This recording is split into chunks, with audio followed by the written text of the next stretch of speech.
Alright guys, welcome to Code Man's Auto. What I've got today is a 6L80. I took the torque converter out and I have cut it open. What I'm going to do is show you inside of it, show you what fails in the torque converter. I've also got the transmission tore down on the bench. What I'm going to do with it is I'm going to take the pump apart. I want to show you the inside of the pump, what happens when the torque converter fails, what goes wrong with the rest of the transmission. And what I'm trying to do is show you some problems that you could run into if you was just to replace your torque converter. When I go into them, I like to replace everything, upgrade everything that I can, and try to make that transmission last as long as I can possibly make it last. So let's get started. Okay, so the first thing that's going to be damaged is going to be your pump. You can see inside of this pump, you see that groove. That is what is going to happen when your torque converter starts to shudder. When these torque converters start going bad, the clutch doesn't just start slipping, but they actually start cutting steel and metal. And when that metal comes out of the torque converter, it lands in this pump. Okay, so here's my new pump. You can check out, look how nice it looks. Everything nice and clean, and you can see in comparison how smooth the new pump is and not grooved compared to the old pump.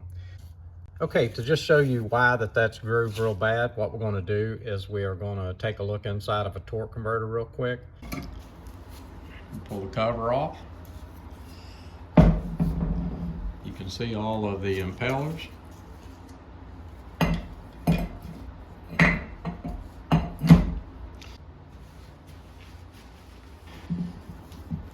Okay, so what you have in the back of the torque converter is the clutch pressure plate.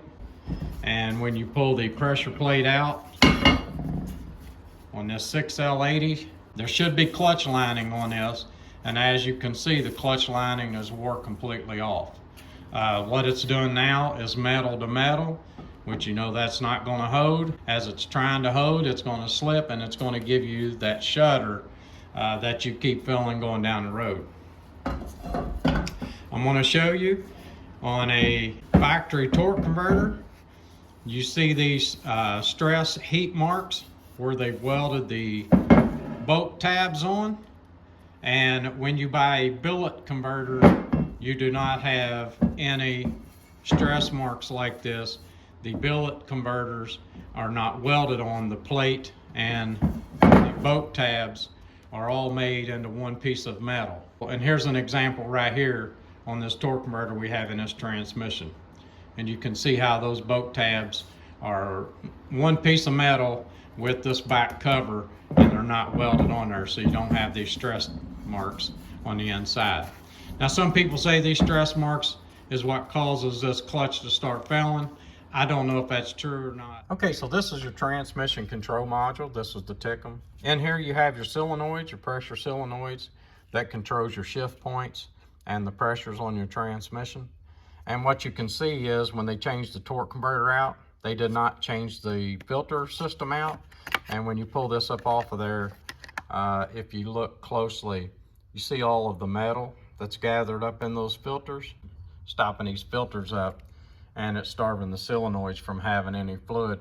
Therefore, you cannot have any fluid pressure. So that is another issue. All right, so we're moving right along here, and let me show you.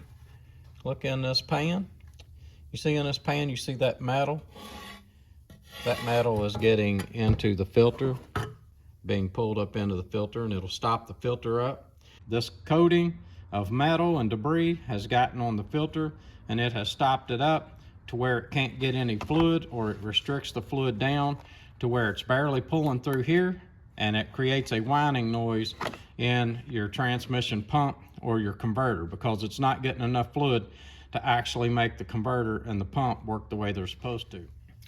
Okay, so about every time that I tear down one of these 6L80s, 6L90s, I have a 4, 5, 6 clutch that is burnt, been hot. Sometimes they're not burnt completely up, they're still pulling, but a lot of times they are like this one. You see that spring in the clutch? That means that this clutch has gotten so hot that it has warped the steels, and the steels are acting like springs now. So I'll show you what one looks like when it's warped.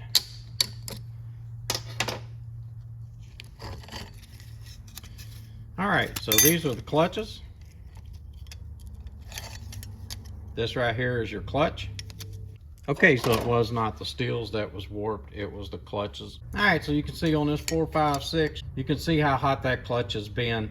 It has actually warped the clutch, and that is all caused because the torque converter started to fail, started stopping the system up, stopping the filter up. That's the reason that when you just put a torque converter in, you can't get all of that metal out, you can't get all that steel out. If you do not replace your clutches, then more than likely your transmission is going to give you trouble down the road. All right guys, so we just went through a 6L80 a little bit. All I wanted to do is make you aware of some of the other things that could go wrong if your torque converter fails. It could start making other parts of the transmission fail. I hope this video was helpful. Please like and please subscribe.